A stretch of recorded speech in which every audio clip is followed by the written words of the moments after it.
but missed the impact of just one miracle. I learned the Beatitudes, yet never faced the fact that none of us, I above all, could make sense of those mysterious sayings, let alone live by them. A little later, the decade of the 1960s, which actually reached me along with most of the church in the early 70s, called everything into question. Jesus freaks, the very term would have been an oxymoron in the tranquil 1950s, suddenly appeared on the scene as if deposited there by extraterrestrials. No longer were Jesus' followers well-scrubbed representatives of the middle class. Some were unkempt, disheveled radicals. Liberation theologians began enshrining Jesus on posters in a troika along with Fidel Castro and Che Guevara. It dawned on me that virtually all portrayals of Jesus, including the Good Shepherd of my Sunday school and the United Nations Jesus of my Bible college, showed him wearing a mustache and a beard, both of which were strictly banned from the Bible college. Questions now loomed that had never occurred to me in childhood. For example, how would telling people to be nice to one another get a man crucified? What government would execute Mr. Rogers or Captain Kangaroo? Thomas Paine said that no religion could be truly divine which has in it any doctrine that offends the sensibilities of a little child. Would the cross qualify? In 1971, I first saw the movie The Gospel According to St. Matthew, directed by Italian filmmaker Pier Paolo Pasolini.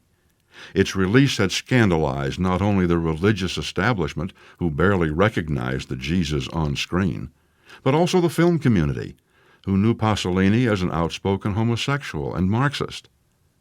Pasolini wryly dedicated the film to Pope John XXIII, the man indirectly responsible for its creation. Trapped in an enormous traffic jam during a papal visit to Florence, Pasolini had checked into a hotel room where, bored, he picked up a copy of the New Testament from the bedside table and read through Matthew. What he discovered in those pages so startled him that he determined to make a film using no text but the actual words from Matthew's Gospel. Pasolini's film captures well the reappraisal of Jesus that took place in the 1960s. Shot in southern Italy on a tight budget, it evokes in chalky whites and dusty grays something of the Palestinian surroundings Jesus lived in. The Pharisees wear towering headpieces, and Herod's soldiers faintly resemble fascist squadristi. The disciples act like bumbling raw recruits, but Jesus himself, with a steady gaze and a piercing intensity, seems fearless. The parables and other sayings he fires in clipped phrases over his shoulder as he dashes from place to place. The impact of Pasolini's film can only be understood by one who passed through adolescence during that tumultuous period. Back then it had the power to hush scoffing crowds at art theaters. Student radicals realized they were not the first to proclaim a message that was jarringly anti-materialistic, anti-hypocritical, pro-peace, and pro-love. For me, the film helped to force a disturbing reevaluation of my image of Jesus. In physical appearance, Jesus favored those who would have been kicked out of Bible college and rejected by most churches. Among his contemporaries, he somehow gained a reputation as a wine-bibber and a glutton.